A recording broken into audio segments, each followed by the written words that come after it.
Queridas amigas y amigos del campo de la transformación de conflictos, tengan ustedes muy buenos días, muy buenas noches, muy buenas tardes. Les saluda Leonel Groisman desde Montevideo, Uruguay. En primer lugar, enviarle un gran abrazo a mi buen amigo Martínez Zampa. Daniel ha sido un trabajador consecuente, quien además trabaja en el mundo de la mediación policial y hace un gran aporte para eso, para toda América Latina, en momentos en que nuestra América está sufriendo eh, estas nuevas olas del narcotráfico, estas nuevas formas del narcotráfico que van generando también disgregación social, y de eso nos vamos a referir. Pero no quiero dejar de referirme también a mi buena amiga Lilian Vargas, a quien conozco hace algunos años, no voy a decir cuántos, porque ella es coqueta y no le gusta que se sepa la edad, pero enviarle un gran saludo y un gran reconocimiento para una gran mediadora con una gran trayectoria en nuestro país. Lo que nos convoca hoy es hablar del tema de la disgregación social, que es un tema que me ha venido preocupando desde hace muchísimos años, y esto tiene que ver con varios factores. Hay una cuestión del sistema que nos hace cada vez más egoístas, que nos hace cada vez más independientes, que nos deja con un celular en la mano y que nos vuelve a un mundo absolutamente egoísta y atomizado. Los seres humanos estamos viviendo hoy vidas absolutamente independientes del resto de las personas. Incluso he visto, y todos ustedes seguramente han visto, reuniones de amigos en bares donde cada uno tiene su celular en la mano y no hay ese efecto comunitario al que siempre estuvimos acostumbrados. Yo recuerdo cuando estudiaba el profesorado de historia y salíamos de estudiar y nos quedábamos en el bar frente a la facultad y nos quedábamos conversando horas y horas de lo que fuera, pero generábamos comunidad. Hay mucho para hablar acerca de cuánto implica la pérdida de comunidad y el sentido de prójimo, el sentido del otro. Y esto está íntimamente ligado a que estemos hablando tanto en estos tiempos también de empatía. Si hablamos tanto de empatía es porque de alguna forma las formas empáticas de convivencia las hemos perdido. La comunidad tiene muchísimos efectos importantes en el ser humano. En primer lugar, en su psiquis. La microbiota está directamente relacionada con nuestro cerebro y se sabe que mejora nuestra psiquis. En segundo lugar, juntarnos con gente también nos hace más felices. Hay pruebas contundentes acerca de eso, porque se contagia más la felicidad que la tristeza. Y esto me parece simbólico. Pueden leerlo en el libro Las redes sociales de Folgar. En primer lugar, decíamos, el efecto interno, superador del individuo, nos hace sentir mejor, evita o de alguna forma atenúa los efectos de la depresión en las personas. Y en segundo lugar, nos une como comunidad, nos pone al tanto de qué le pasa a los demás. Lo que nos une con el prójimo nunca es la abundancia, lo que nos une es la escasez. Cuando vamos a ver a un vecino es porque necesitamos algo. De la misma forma, cuando nos relacionamos socialmente es porque necesitamos algo. Llegamos a la parada de un bus, por ejemplo, y preguntamos si ya pasó el bus que nosotros estamos esperando, para saber si tenemos que esperar más o menos a que pase el siguiente. Y esto es porque queremos saberlo. Hay escasez, no hay abundancia. Si pasara uno detrás del otro, seguramente no nos importaría tanto esto de estar consultando al otro porque habría abundancia. La justicia restaurativa tiene en esto un rol fundamental. En algunas comunidades primitivas de Colombia, cuando alguien transgrede la norma, la comunidad se reúne junto a esa persona para pedirle disculpas. Y lo hace porque entiende que si se vio obligado a transgredir la norma es porque algo de la comunidad falló, hay algo que está mal, hay algo que no está funcionando como debería funcionar. En nuestras sociedades occidentales, y es importante, con eso lo trae de vuelta a la comunidad, sanea lo que empujó a esa persona a transgredir y lo trae de vuelta a la comunidad. En nuestra civilización occidental hacemos todo lo contrario. Si alguien transgrede, y sobre todo si transgrede una ley, una norma, lo que hacemos es encarcelarlo. Lo aislamos, lo separamos. Y en el caso de nuestra América es especialmente preocupante porque lo separamos y lo aislamos a un lugar que, lejos de recuperar al individuo, fomenta la nueva transgresión que va a hacer cuando salga de esa cárcel. Y muchas veces esas cárceles son escuelas de delincuencia, con lo cual alguien que cometió un delito muy menor puede transformarse en alguien que comete un gran delito, y que además sabe cómo hacerlo porque lo ha aprendido en esa cárcel. La justicia restaurativa, en cuanto se fija en los 3 pactos, retoma los 3 pactos, de alguna forma colabora con la cohesión social y trabaja en contra de la disgregación y de la atomización. Por el contrario, trabaja en el sentido comunitario, cómo afecta lo que esa persona hizo a la comunidad. Cuando hablamos de 3 pactos, hablamos que en justicia restaurativa en general decimos, la persona cuando transgrede rompe 3 pactos. El primero es consigo mismo. Todos queremos ser buenas personas, todos queremos agradarle a los demás. En segundo lugar, el pacto con el prójimo. Si ustedes y yo tomáramos un café en algún lugar de nuestra América, partirían de la base de que yo no voy a agarrar la taza de café y se la voy a tirar en la cara. Es decir, hay pactos implícitos en la sociedad que hacen que sea posible la convivencia.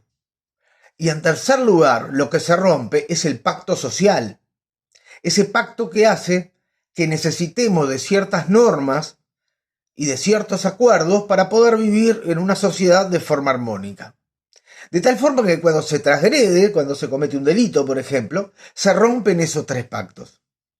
La justicia restaurativa, en primer lugar, si bien tiene el eje puesto en el daño y la reparación del daño, y la restauración del daño, tiene también el énfasis puesto en que la persona sienta arrepentimiento, tome conciencia de lo que hizo.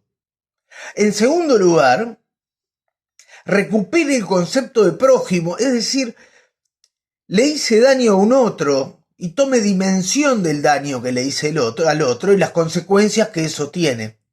No olvidemos que muchas veces cuando alguien transgrede, no es consciente de los efectos que esa transgresión tiene en la otra persona. Por ejemplo, si yo voy por la calle y alguien roba mi billetera y yo tengo efectivo en el bolsillo, en esa billetera, esa persona no va a ser consciente de cuánto daño me va a hacer a mí esa falta de dinero. Capaz que es un dinero que no me interesa, que pasa desapercibido, pero capaz que es importante, capaz que con ese dinero no voy a poder pagar la luz, o no voy a poder pagar el teléfono, o no voy a poder pagar el alquiler, o no voy a tener plata para ir al supermercado. Todas esas cosas, quien transgrede no las ve. Y es importante que el transgresor vea, el ofensor, como se dice en términos de justicia restaurativa, vea las consecuencias que tiene para el otro la acción que tomó. Porque eso también lo hace dimensionar lo que él mismo ha hecho. Y en tercer lugar, la justicia restaurativa restaura el pacto social. Vivimos en sociedades disgregadas y atomizadas, como dijimos cuando empezamos a conversar en esta ponencia. Vivimos en sociedades donde cada uno vive alejado del resto de las personas, donde el celular nos conecta, donde los abrazos son virtuales, donde los besos son virtuales, donde las charlas profundas son virtuales, donde los libros son virtuales y el contacto con un otro es cada vez más escaso. La justicia restaurativa nos propone la oportunidad de unir y de relanzar ese tejido social que hemos venido perdiendo poco a poco en los últimos tiempos. Hace poco tuve oportunidad de participar en círculos restaurativos, por así decirlo, acerca de la ocupación de unas tierras. Y cuando se desarrollaba todo este diálogo que tenía el Ministerio de Vivienda de Uruguay, que tenía la Fiscalía, que tenía la Policía, que tenía los alcaldes, que tenía los representantes de los ocupantes, los ciudadanos del barrio, y así podríamos decir la cantidad de personas que estaban allí, cada uno exponía su punto de vista y cómo lo afectaba. Y de alguna forma en algún momento se da una conexión interesantísima entre la representante de los dueños del terreno y los ocupantes. Ellos le dicen que no tendrían dónde vivir, que es la calle o construirse una casa de madera. Y que no es contra ellos, que esto simplemente le tocó a ellos porque el terreno estaba sin ocupar. Y este fenómeno genera un clic, genera un antes y un después, porque de alguna forma ese dueño del terreno, aislado en su casa, probablemente de muy buena posición económica, porque tenía ese terreno que valía mucho y no lo estaba utilizando, no tomaba conciencia de ese otro lado. El tomar conciencia de la visión del otro recupera el sentido de prójimo, y al recuperar el sentido de prójimo, recupera el sentido de comunidad y por tanto de empatía. Y en ese sentido, la justicia restaurativa es una oportunidad interesantísima para poder reconstruir nuestras sociedades. Volver a lo que fuimos, volver a aquella comunidad primitiva donde todo se resolvía entre todos, donde se distribuían las tareas entre todos, donde cada uno tenía una función. Y esa función tenía que ver con el trabajo, pero también tenía que ver con cuestiones mágicas, como la pintura, o tendría que ver con cuestiones, digamos, también mágicas como la música, que todas nacieron de allí, digamos, o el médico, brujo en aquel momento, y cada uno cumplía un rol social, y de ahí no se movía la gente, y esa sociedad podía vivir en una armonía que hoy no tenemos. Quería traerles esta reflexión fundamentalmente porque me han impactado sobremanera algunos fenómenos que se están generando en nuestra América Latina a propósito del narcotráfico. Si nosotros pudiéramos abordar las oportunidades que esas personas no tienen para que después se terminen volcando en narcotráfico, si pudiéramos cortar con este mundo de la inmediatez, donde las personas quieren ser millonarias, donde solo quieren vivir el hoy y ahora, y entonces es importante lo que tengo hoy y ahora, y no las consecuencias que eso tenga para mí. No importa, por ejemplo, que uno le explique a las personas cómo terminan todos los narcotraficantes, empezando por Pablo Escobar, por ejemplo, el emblemático narcotraficante colombiano. Ellos dicen, hoy voy a vivir, y hoy voy a vivir de esta forma. ¿Y quién tiene ese pensamiento de inmediatez? El que tiene pensamiento de supervivencia, y el que tiene pensamiento de supervivencia es porque no está pudiendo vivir la vida plenamente. Cuando nosotros pensábamos en las violencias con Galtung, esta formidable explicación que Galtung hace de las violencias, concibe también esa violencia estructural.